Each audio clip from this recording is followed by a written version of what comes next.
ప్రళయము తర్వాత, ప్రళయం తర్వాత జరిగే జగత్ సృష్టి ఎట్లా ఉంటుంది, సృష్టి కార్యంలో వర్ణన అంతా చెప్తారన్నమాట. ప్రాకృత ప్రళయం అంటే ఏమి అని ప్రీవియస్ దశకంలో చెప్పుకున్నాం. దాని తర్వాత బ్రహ్మ ఎట్లా తపస్సు చేసినాడు, ఆయనకు పరమాత్మ తన దర్శనాన్ని ఎట్లా ఇచ్చినాడు, వైకుంఠ దర్శనాన్ని ఎలా ఇచ్చినాడు, ఆ వైకుంఠాన్ని వర్ణించడము అదంతా చెప్పుకున్నాము. తర్వాత ఆయన దర్శనంతో ఈయన సంతోషంతో ఉప్పొంగిపోయినారు. తర్వాత తనకు జ్ఞానాన్ని ఉపదేశించమని కోరుకుంటే చతుశ్లోకి భాగవతాన్ని చెప్పినారు అని చెప్పుకున్నాం.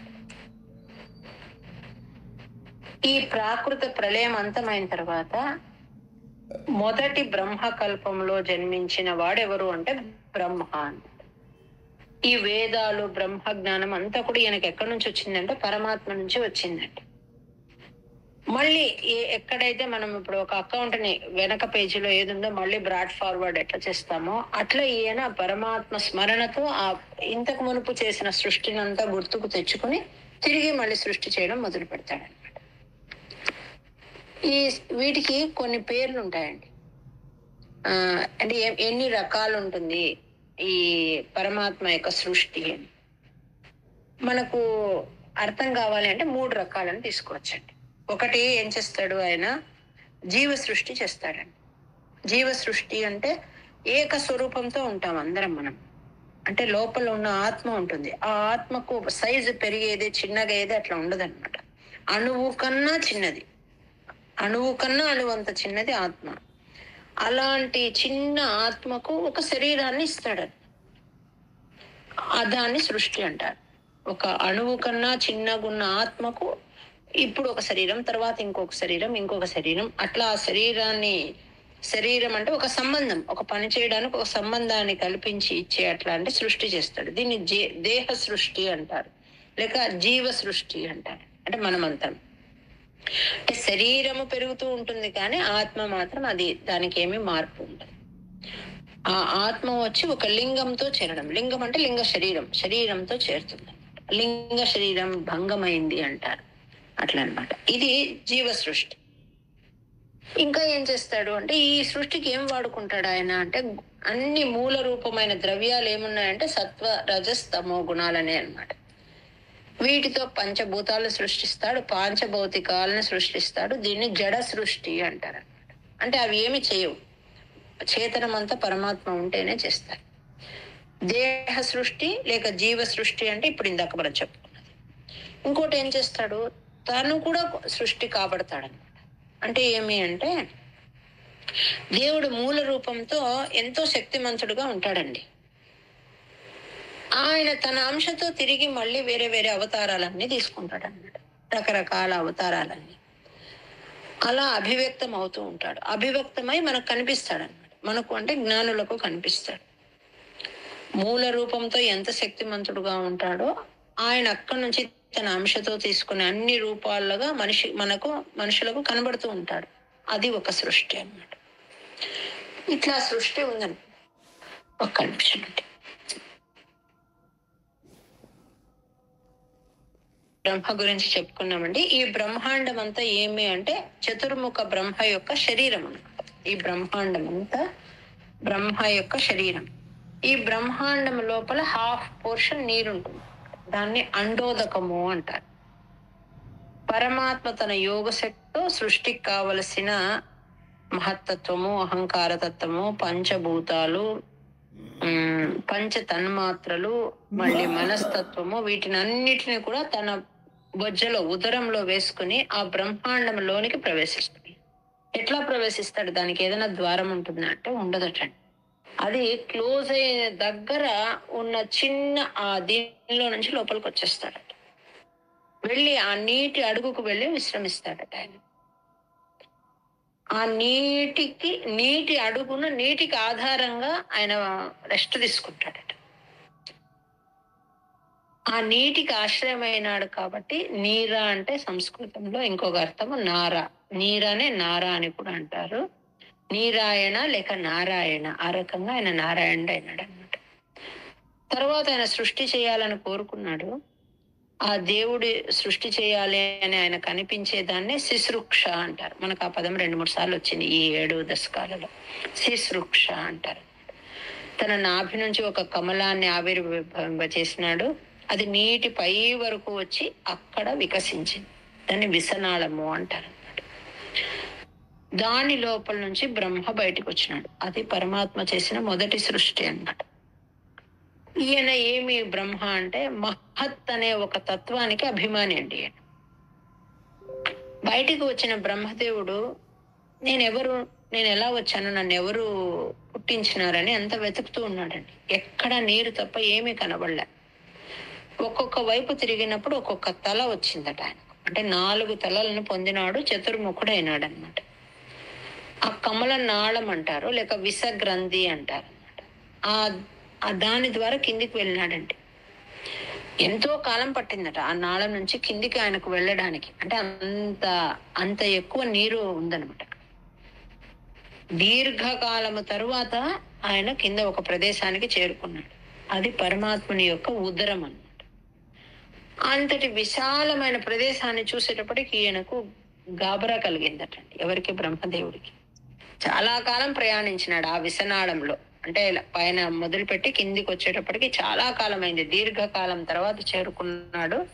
అంత విశాలమైన ప్రదేశం చూసినాడు. పైన ఏమో ఎక్కడ చూసినా నీళ్లు ఉన్నాయి, లోపల చూస్తే విశాలమైన ప్రదేశం. స్వామి బొజ్జ కనపడింది. నాకు భయం వేసింది.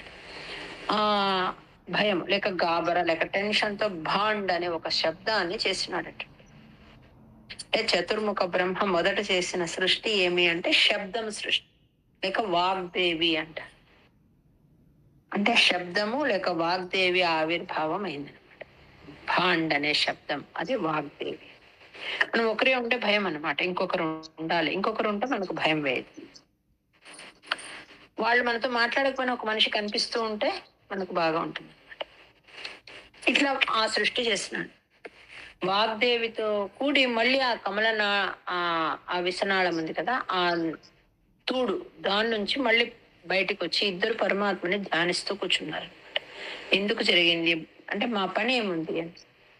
అలా బాగా తపస్సు చేస్తే పరమాత్మ దర్శనం అయిందండి. ఇది మొదట జరిగిన సృష్టి.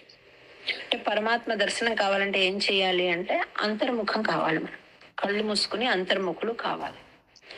అంతర్దృష్టికి కనిపిస్తాడు కానీ బయటికి కనిపించడు. ఆ కనిపించిన పరమాత్మను చూసి రోమాంచితుడే స్తుతిస్తాడనమాట. స్తుతి అంతా అయిపోయింది, స్తోత్రం అంతా అయిపోయేటప్పటికి ఏదో బాధ అయిపోయిందటండి బ్రహ్మదేవుడికి. నాకు ఇంత ఏం చేయాలి, నేను ఎందుకు వచ్చినాను? స్తుతించేటప్పుడు దర్శనమైనప్పుడు చాలా సంతోషం వేసింది. ఆ స్తుతి ముగిసే టైంకి అతనికి ఒక రకమైన డిప్రెషన్ కలిగిందట. పరమాత్మ అడుగుతున్నాడు, ఎందుకు డిప్రెషన్, ఎందుకు అట్లా ఉండకూడదు, ఉద్యమం ఉండాలి. ఉద్యమం అంటే పని, ఏదో ఒక పని ఉండాలి. పని లేకపోతే డిప్రెషన్ వస్తుంది. నేను నీకు పని పెడతాను, నువ్వు అలా ఉండాల్సిన పని లేదు. సర్గే ఉద్యమ వావహ అంటారు. అంటే ఒక పని చేస్తూ ఉంటే మనకు డిప్రెషన్ రాదండి, విసుగు రాదు. ఒకవేళ ఆ పనిలో విసుగు వచ్చింది అనుకో, మనం ఏం చేయాలి? ఇంకొక పని, ఈ పనిని ఆపి ఇంకొక పని చేస్తే విసుగు వెళ్ళిపోతుంది అనమాట. ఇప్పుడైనా బాగా బోర్ కొడితే కూడా మనము చిన్న టిప్ అండి ఇది, చాలా మంది దీన్ని అనుభవించి బెనిఫిట్ పొందిన వాళ్ళు. ఒక్కొక్కరు చాలా మూడీగా ఉంటాం, మనం ఏ పని చేయబుద్ధి కాదు. టైం వేస్ట్ చేయకుండా మనం ఏం చేయొచ్చు, రోజు చేసే పని కాకుండా కొత్త పనిని ఆ రోజు ఏదైనా చేస్తే, అంటే ఒక కబోర్డ్ క్లీన్ చేసేది, లేక ఏదైనా బుక్స్ సర్దుకోవడము, లేక ఇంట్లో పెండింగ్ ఉన్నది ఏదైనా ఇంకొక పని చేసినాం అనుకోండి, ఆ మూడు నుంచి బయటకు వచ్చేయచ్చండి. మనము మూడు బాగాలేదని 1 రోజు 2 రోజులు 3 రోజులు వేస్ట్ చేసుకునే బదులు చేసే పని నుంచి కొత్త పనిని చేసినామంటే, పెండింగ్ పనిలో ఏదో ఒక్కటి తీసి మనం మొదలు పెట్టుకున్నామంటే ఆ 3 నుంచి బయటకు వచ్చేస్తాం. అంటే ఉద్యమం, పని ఉండాలన్నమాట. పని ఉంటే అన్ని మూడ్స్ అంతా సెట్ అయిపోతాయి. ఆయన అప్పగించినాడు, నువ్వు ఇట్లా సృష్టి చెయ్యి అని. అప్పగించిన తర్వాత కూడా వెంటనే సృష్టి చేయలేదండి బ్రహ్మదేవుడు. మళ్ళీ 10,000 సంవత్సరాలు తపస్సు చేసినాడు. ఎంత తపస్సు చేసినా అంటే దీర్ఘమైన తపస్సు చేసినాడండి. అప్పుడు ఆయనకు శక్తి వచ్చింది. దాంతో ఆయన సృష్టి చేయడం మొదలుపెట్టినాడు. దీర్ఘమైన తపస్సు చేసిన తర్వాత ఆయనకు వచ్చిన శక్తితో తపస్సు చేయడం మొదలుపెట్టినాడు. అప్పుడు పరమాత్మ ఏం చేసినాడు, బ్రహ్మలో ప్రవేశించి ఈయనకు సృష్టి చేయడానికి చౌక తీసుకో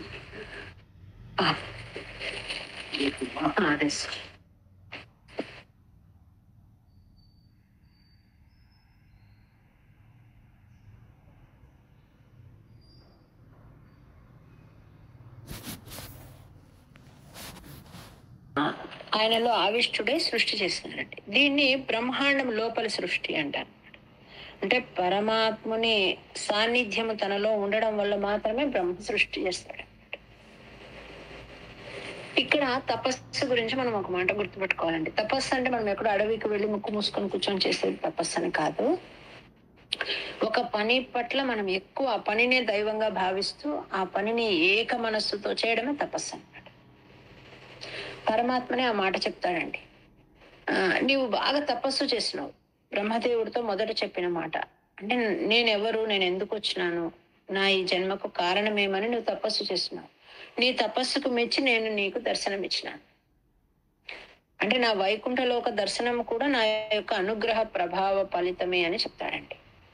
తర్వాత నీవు ఆలోచిస్తూనే ఉన్నావు, నేనెవరు ఎందుకు వచ్చినాను, నా పని ఏమైనా ఆలోచిస్తున్నావు. అందుకు నేను నా సంకల్ప కారణంగా నీకు తప అనే శబ్దాలు వినిపించినాయి. స్పర్శాక్షరాలు అంటారు వాటిని. ఆ తప అనే శబ్దాలు వినిపించడానికి కారణం కూడా నా సంకల్పమే. నీవు వినిపిస్తే దాన్ని లైట్ గా తీసుకోవాలా, ఇది నాకేదో సందేశము అని గుర్తుపెట్టుకుని విశ్వాసంతో బాగా తీవ్రంగా తపస్సు చేసినావు. తర్వాత ఈ జగత్ సృష్టి కార్యాన్ని ఎట్లు చేయాలో తెలియక నువ్వు కన్ఫ్యూజన్ అయిపోయినావు. అట్లాంటి సమయంలో నేను నీకు తపస్సు చెయ్యి అని నేనే నీకు ఆ మాటలు వినపడేటట్టు చేసిన. ఇది ఎందుకు చెప్పుకుంటున్నాము అంటే తపస్సు అనేది పరమాత్మ హృదయం అటండి. తపస్సుకు నేను ఆత్మను, ఆ తపస్సే నా హృదయం. తపస్సు వల్లనే నేను ఈ జగత్తును సృష్టి చేస్తాను. అంటే పరమాత్మ చేస్తాడు అంటే ఒక రూపంతో బ్రహ్మలో ఆవిష్టుడే చేస్తాడు. దీని స్థితి చేయాలి అంటే ఈ సృష్టిని అంతా నిలపాలి, దాన్ని పోషించే దానికి కూడా ఈ తపస్సే కారణం. మళ్ళీ తిరిగి లయం చేయాలన్నా కూడా తపోబలంతోనే ఈ విశ్వాన్ని నేను నాలో లీనం చేసుకుంటాను. అంటే ఈ సృష్టి స్థితి లయలు కొనసాగాలి అంటే నా తపస్సు ప్రభావమే. నీవు ఆ తపస్సుకు ఇంట్రెస్ట్ చూపించి నువ్వు కష్టపడ్డావు కాబట్టి నా దర్శనాన్ని నీకు నేను కలిగించినాను అని చెప్తారు. అంటే తపస్సు ఎంత ముఖ్యము అనేది ఈ రకంగా చేసి ఆయన సృష్టి మొదలు పెడతాడు. ఆ సృష్టి ఏ కమలంలో ఉన్నాడో ఆ కమలాన్ని 14 భాగాలుగా చేస్తాడు. అవే చతుర్దశ భువనాలు అంటారు. ఈ ఆ కమలం యొక్క 14 దళాల కమలం అంటాం కదా, ఆ కమలాలను ఒక్కొక్క కమలం ఒక్కొక్క చతుర్దశ భువనాలుగా ఏర్పడుతుంది. బ్రహ్మాండం మధ్యలోన నీటి పైన ఉంటాయి. ఇవన్నీ కూడా లోపలవి కావు. లోపలికి నారాయణుడు వెళ్ళి ఉన్నాడు. అక్కడి నుంచి ఆయన ఉదరం నుంచి పద్మం బయటకు వచ్చింది. ఆ నీటి పైనకి వచ్చి వికసించింది. అందులో బ్రహ్మ ఆవిర్భవించినాడు. అక్కడికి నీటి విషయాలు అయిపోయింది. ఇప్పుడు పైలోకాల గురించి. మధ్యప్రదేశము భూమి అంటారు, మనం ఉండేదన్నమాట.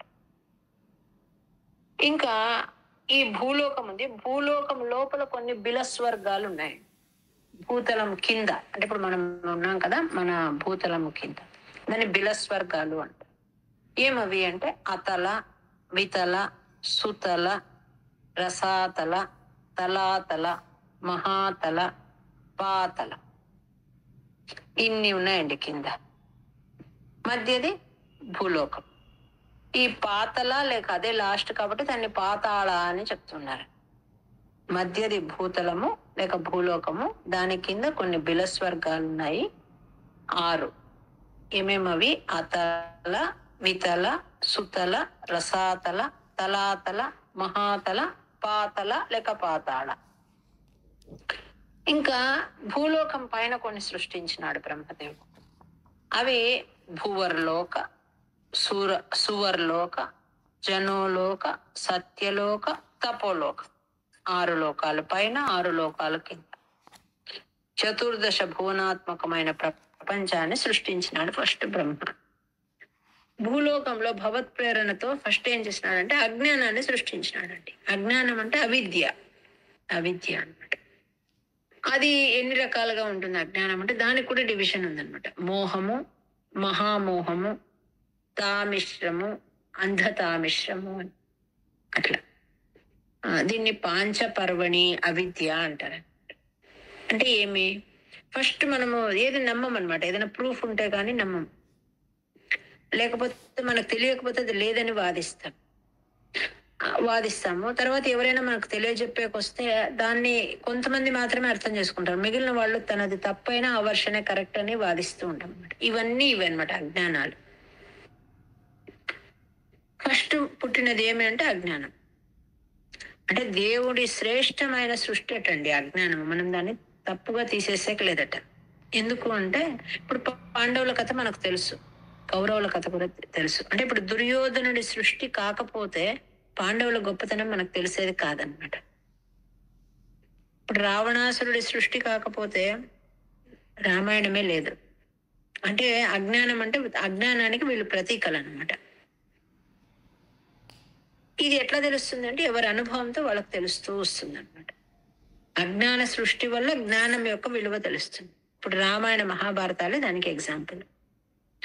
అదే మొన్న చెప్పుకున్నట్లు మనం భగవద్గీతలో మత్త స్మృతి జ్ఞానం అపోహనంచ అని, అంటే నేనే స్మృతి, నేనే జ్ఞానము, నేనే అజ్ఞానము, నేనే బంధమోక్షము, నేనే అన్ని నేనే ఇస్తానంటాడు. ఎవరితో నాకు జత కలిపేది ఆయనే, వద్దనుకుంటే విడదీయించేది ఆయనే, ఏదైనా గుర్తు వచ్చేటట్టు చేసేది ఆయనే. మొత్తం మర్చిపోయి మనము బ్లాంక్ అయిపోతూ ఉంటాం, అది కూడా ఆయనే. ఇవన్నీ నేనే ఇచ్చేది అంటాడు. అట్లా ఇన్ని రకాల ఇంత మాత్రం సృష్టి చేస్తాడు అంట. ఇక్కడ ఒక పాయింట్ గుర్తు చేసుకో. స్తుతి చేస్తే ఆయనకు జ్ఞానం ఇచ్చినాడు. అప్పుడు ఇంకొక మాట కూడా చెప్తాడు పరమాత్మ. ఏమని? నీ స్తుతితో నేను సంతోషపడినాను, అందరూ నన్ను ప్రేమిస్తారు కానీ వారికి తెలియదు ఈ దేహం అంటే ఇష్టపడతారు అని చెప్తాడండి. మనమందరం కూడా మనకు వాళ్ళంటే ఇష్టం, వీళ్ళంటే ఇష్టం అని చెప్తామట. కానీ మనకు అందరికన్నా ఎక్కువ ఇష్టం ఎవరు అంటే ఎవరికి వారే ఇష్టం అటండి. అంటే మన దేహము, మనం అంటేనే మనకి ఎక్కువ ఇష్టం అట. ఎందుకు అంటే ఇది ఆనందం అనమాట మనకు. అంటే భర్త, భార్య, పిల్లలు, తల్లిదండ్రులు వాళ్ళందరినీ ఎందుకు ఇష్టపడతారు అంటే వాళ్ళ వల్ల తనకు సుఖం వస్తుంది కాబట్టి వాళ్ళని ఇష్టపడతారటండి. అంటే తల్లిదండ్రులతో ఉంటే ఆనందము, పిల్లలతో ఉంటే ఆనందం, ఆ ఆనందం తనకు వస్తుంది కాబట్టి వాళ్ళ పట్ల ప్రేమట. అంటే తన శరీరానికి, తన మనసుకి దేని వల్ల అయితే ఆనందం కలుగుతుందో వాళ్ళని ఇష్టపడతామట.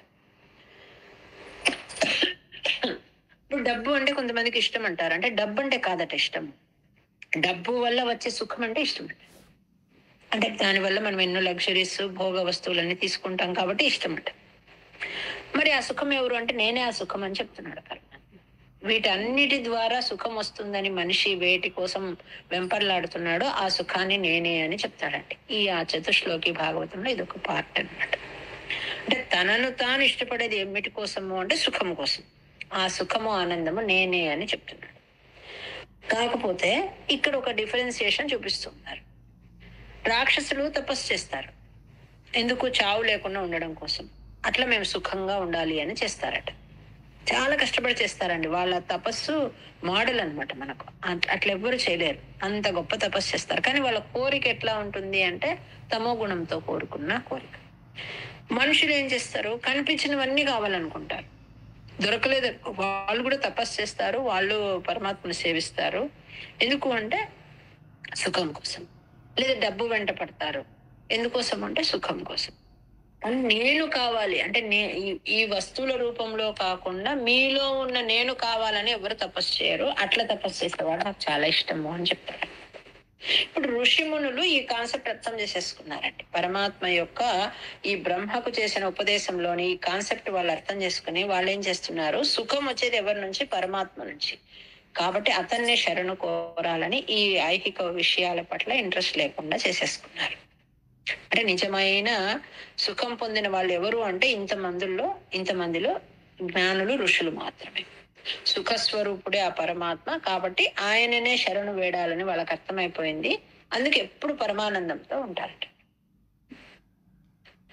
ఈ రకంగా బ్రహ్మ సృష్టి చేసినాడు అనమాట. అందులో కూడా ఏం చేసినాడు? ఆ సృష్టి 9 రకాలండి చేసిన సృష్టి. మహత్తత్వం అని చెప్పుకుంటూ వస్తున్నాం. ఏం మహత్తత్వం అంటే అనేక జన్మల గుర్తు ఉంటుందండి. దాన్ని మహత్తత్వం అంటారు. అంటే సింపుల్ గా అర్థమయ్యే పాయింట్ గా ప్రీవియస్ విషయాలన్నీ అనేక జన్మల గుర్తుంటే దాన్ని మహత్తత్వం అంటారు. అహంకార తత్వం అంటారు. అంటే మనలో ఉండే నేను అనే ఎరుక. ఎరుక మీన్స్ నోయింగ్, తెలుసుకునేది. నేనే అంటే మళ్ళీ పొగురండి. నేను, నా వల్ల, నా వారు అట్లా కాదు. లోపల ఉన్న నేను గురించి తెలుసుకుంటే అది అహంకార తత్వం. మూడోది పంచభూతాల సృష్టి అండి. అంటే బౌండరీస్ ఆఫ్ బ్రహ్మాండ అనుకోండి. అట్లా ఆకాశము, గాలి సంచారము, గాలిలో మళ్ళీ అగ్ని సృష్టి, నీరు, నీరు నుంచి మట్టి, ఇట్లా అన్నమాట. ఇవన్నీ ఈ 5 కలిసిండేదే ప్రపంచం అన్నమాట. మనం ఆల్రెడీ వీటి గురించి కొంచెం చెప్పుకున్నాం. ఆకాశము, వాయువు, అగ్ని, నీరు, పృథ్వీ, ఇవన్నీ. మళ్ళీ వాటి గుణాలు, తన్మాత్రల గురించి చెప్పుకున్నాం. శబ్దము, రస, రూప, స్పర్శ, ఇవన్నీ కూడా. సో వాటి గురించి వద్దాం. మళ్ళీ వాటిని నియంత్రించే దేవతలు, ఇది ఒక సృష్టి. తత్వాభిమాని దేవతల సృష్టి ఆల్రెడీ చెప్పుకున్నాం. అజ్ఞానం, వాటి గురించి. నెక్స్ట్ ఈ 6 ఇప్పుడు చెప్పుకున్న 6 వీటిని ప్రాకృతిక సృష్టి అంటారు. ప్రాకృతిక సృష్టి అంటారు. 7వది వచ్చి సస్యాలండి. సస్యాలంటే మొక్కలు. ఋషులు దార్శనికులు అనమాట. వాళ్ళంతా ఏం చేస్తున్నారు, ఈ తపస్సుతో కనుక్కున్నారండి. ఏమి అంటే ఈ మొక్కల వాటి నేచర్ ఏమి అని కనుక్కొని మనకు ఇంత ఇన్ఫర్మేషన్ ఇస్తున్నారు. వీటిలో కూడా 6 రకాలట అండి సస్యాలు. సస్యాలు అంటే మొక్కలు. వాటిలో ఏమంటే వనస్పతి అంటారు. అంటే పూలు పూయకుండా పండ్లు కాచే చెట్లు కొన్ని. ఔషధ రూపమైన చెట్లు అంటే అరటిలాగా పండు వస్తే దాని అయిపోయాయి అనమాట. దాని ఇంకా మళ్ళీ అది ఇంకొకటి ఉండదు. తర్వాత లతాహ, లతలు. ఇవి ఎట్లాంటివి అంటే వేరే ఇంకొక పాదును, ఇంకొక వాటిని నమ్ముకుని బతికేవన్నమాట లతలు. తర్వాత ఇంకొక టైపు త్వక్సారాహ అంటారు. త్వక్సారాహ అంటే వెదురు అంటారు చూడండి. వెదురు, వక్క చెట్లు ఇట్లాంటివి. వీరుధ అంటారు. అంటే తులసి మొదలైన చెట్లు అండి. ద్రుమాహ అంటారు ఇంకొక రకం. అంటే పువ్వు పూసి పండు వస్తుంది అనమాట. అది భాగవతం ఎంత చక్కగా వీటి గుణాలన్నీ చెప్తుందండి. అంటే ఏవేవి ఎట్లా ఎట్లా ఉంటాయి, ఎన్ని రకాలుగా ఉంటుంది. మనము అన్నిటిని ఒకటే కేటగిరీ కిందనే చూస్తాము, కానీ దానిలో కూడా ఇన్ని రకాలు ఉన్నాయన్నమాట. వనస్పతి అని ఒకటి, ఔషధి అని ఒకటి, లతాహ, త్వక్సారాహ, వీరుధ, ద్రుమాహ. ఇందులో మళ్ళీ కొంచెం డిఫరెన్స్ అనమాట. అంటే కొన్ని పైకి పెరుగుతూ ఉంటాయి, పైముఖంగా పెరుగుతుంటాయి. సస్యవర్గాహ అంటారు వాటిని. పైముఖంగా పెరుగుతాయి. అంటే కింద నీరు వేస్తే పై వరకు ఆ నీరు అందుతుంది, చెట్లు పైకి వస్తుంటాయి. కానీ దీనిలో గొప్ప గుణం చెప్తున్నారండి. ఎప్పుడు ఉపకారం చేసేవేనంట అవి, పుణ్యవంతమైనవట. పాపం చేసే అవకాశము ఈ సృష్టికి లేదనమాట. మనం కూడా ఆ చెట్టు, రాయి అవి కూడా మనిషిగా వచ్చి ఉంటాం. ఉపకారం చేసేవి మంచి పుణ్యవంతమైనవి అవి. ఇంకా కొన్ని విశోషిణ అంటారు. అంటే అవి కింద పడిన తర్వాత కూడా ఎట్లా ఉంటాయంటే కిందనే పెరుగుతాయి. పెరిగి వాటి పని అయిపోయినాక కూడా అవి ఎండిపోతాయి, కానీ చెడిపోవు అనమాట. అప్పుడు కూడా మళ్ళీ వాటి నుంచి మనం ఉపయోగమే పొందుతాం, కానీ వేస్ట్ లేదు.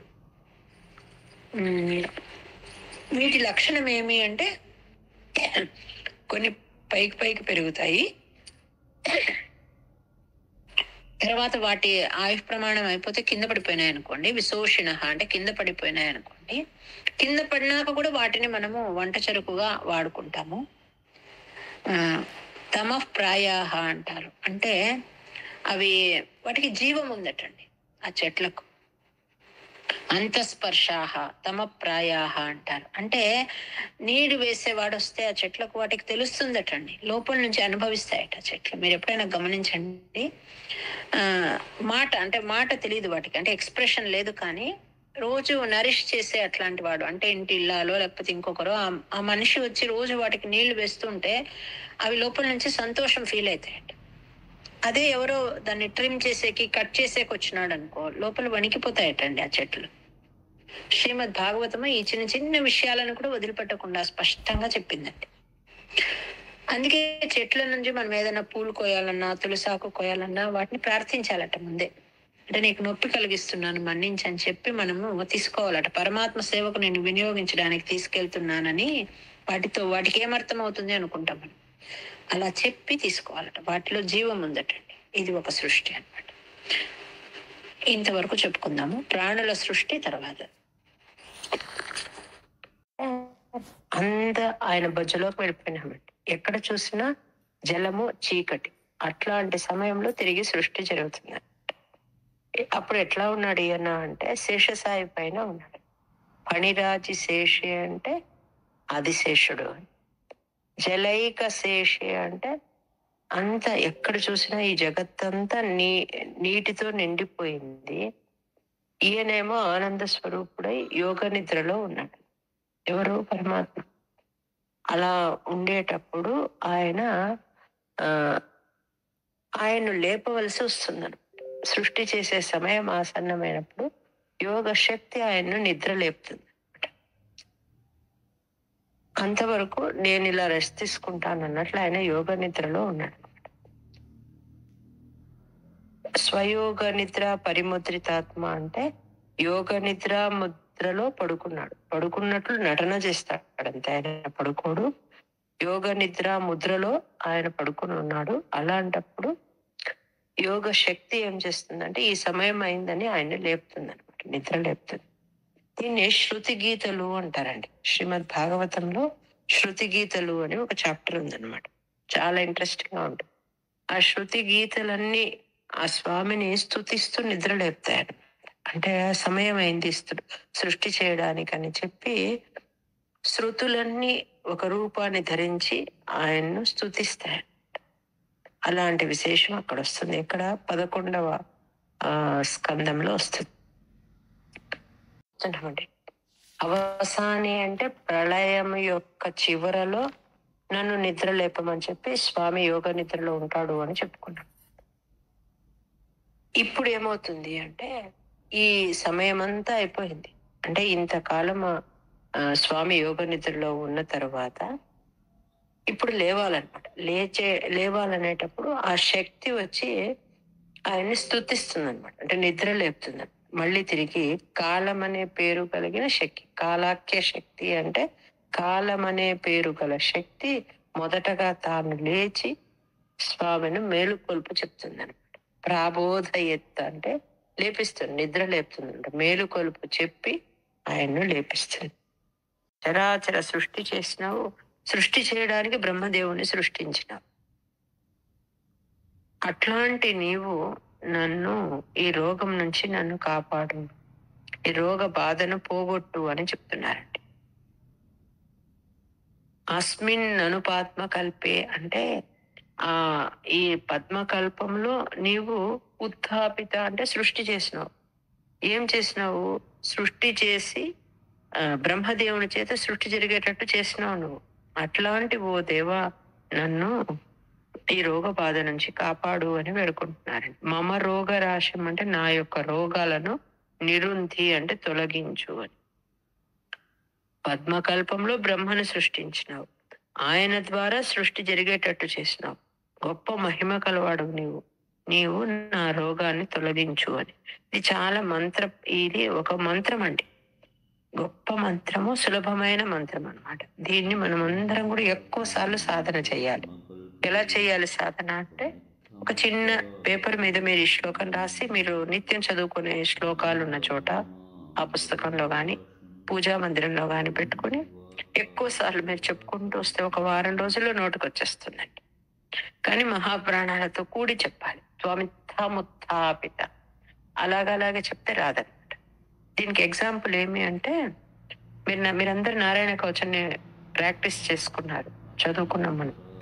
దానిలో విశ్వరూపుల గురించి చదువుకున్నాం మనం. విశ్వరూపాచార్యుడు ఆయనే ఇంద్రుడికి ఈ నారాయణ కవచాన్ని ఉపదేశం చేశారు. దాంతో ఇంద్రుడు శక్తిమంతుడయ్యాడు. అంతవరకే చదువుకున్నామండి. తర్వాత ఇంకా విశేషాలు ఉన్నాయన్నమాట. అది మళ్ళీ మనము ముందు శ్లోకాలలో చదువుకుంటాం. ఆ విశ్వరూపుడిని హతమారుస్తాడనమాట ఇంద్రుడు. ఎవరైతే తనకు నారాయణ వర్మాన్ని ఉపదేశం చేశారో, నారాయణ కవచాన్ని నేర్పించి ఆయన శక్తిమంతుడిని చేసినాడో అలాంటి ఆచార్యుడిని ఈయన సంహరిస్తాడు. ఆయనకు 3 తలలు ఉంటాయి విశ్వరూపుడికి. ఆయన్ని సంహరించేటప్పటికి అతని తండ్రికి కోపం వస్తుంది. త్వష్ట ప్రజాపతి ఆయన తండ్రి. ద్వాదశాదిత్యులలో ఒకడు. ఎవరు? విశ్వరూపాచార్యుడి యొక్క తండ్రి. ఆయనకు బాధేస్తుంది, కోపం వేస్తుంది. నా కొడుకుని సంహరించినాడు కదా అని అతను ఒక యజ్ఞాన్ని తలపెడతాడు. ఎందుకని అంటే ఇంద్రుణ్ణి చంపేలాంటి కొడుకు కావాలి అని ఒక యజ్ఞాన్ని చేపడతాడు. చాలా నిష్ఠగా చేస్తాడు. కానీ అందులో ఏమవుతుంది అంటే అక్షర దోషం వస్తుంది. ఇంద్రుణ్ణి చంపే కొడుకు అనే బదులు ఆ మంత్రం చెప్పే దానిలో ఇంద్రుని చేత సంహరింపబడే అలాంటి కొడుకు అనే అర్థం వచ్చేలాగా దాని యొక్క ఇది మారిపోతుంది అనమాట. దాంతో వృత్రాసురుడు అని ఒకతని జననం అవుతుంది. ఆయన ఎంతో పరాక్రమవంతుడు అన్ని, కానీ ఇంద్రుడి చేత సంహరింపబడతాడు. ఇది ఇప్పుడు ఎందుకు చెప్తున్నాను, అప్పుడు చెప్పాల్సింది అంటే, మనం ఇప్పుడు ఈ మంత్రం అని చెప్తున్నాను, త్వమిత్థ ముత్థాపిత అని. కొంతమంది ఎలాగంటే అలా చదువుతున్నారు, మహాప్రాణాలు చెప్పరనమాట. అలా కాదు, దీన్ని ఖచ్చితంగా చెప్పాలి. మనకు ఏదైనా ఫలం రాలేదు అంటే మనం చెప్పే దానిలో లేక మనలో మనకు ఆ స్వామి పట్ల ఆ మంత్రం పట్ల మనకు నమ్మకం లేదని అర్థం, కానీ వాటిల్లో పవర్ లేదని కాదు. కాబట్టి చెప్పేటప్పుడు ఖచ్చితంగా బాగా చెప్పాలి. అస్మిన్ పరాత్మన్ అనుపాత్మ కల్పే, అక్కడికి మొదట ఆవృతం అయిపోతుంది. త్వమిత్థాముత్థాపిత పద్మయోని, 2 తాలకు ఒత్తు తావత్తులు ఉన్నాయి, అవి గట్టిగా చెప్పాలి. త్వమిత్థాముత్థాపిత పద్మయోని అనంత భూమా మమ రోగరాశిం, అక్కడికి కమ. నిరుంధి, నిరుంధి అంటే పోగొట్టు అని. ఏం పోగొట్టాలి? రోగ బాధను. నిరుంధి వాతాలయ వాస విష్ణు, ఈ రకంగా చెప్పాలి. ఇంకా మీకు అందరికి ప్రాక్టీస్ క్లాసెస్ కోసం గ్రూప్స్ చేయడం అవుతుందమ్మా.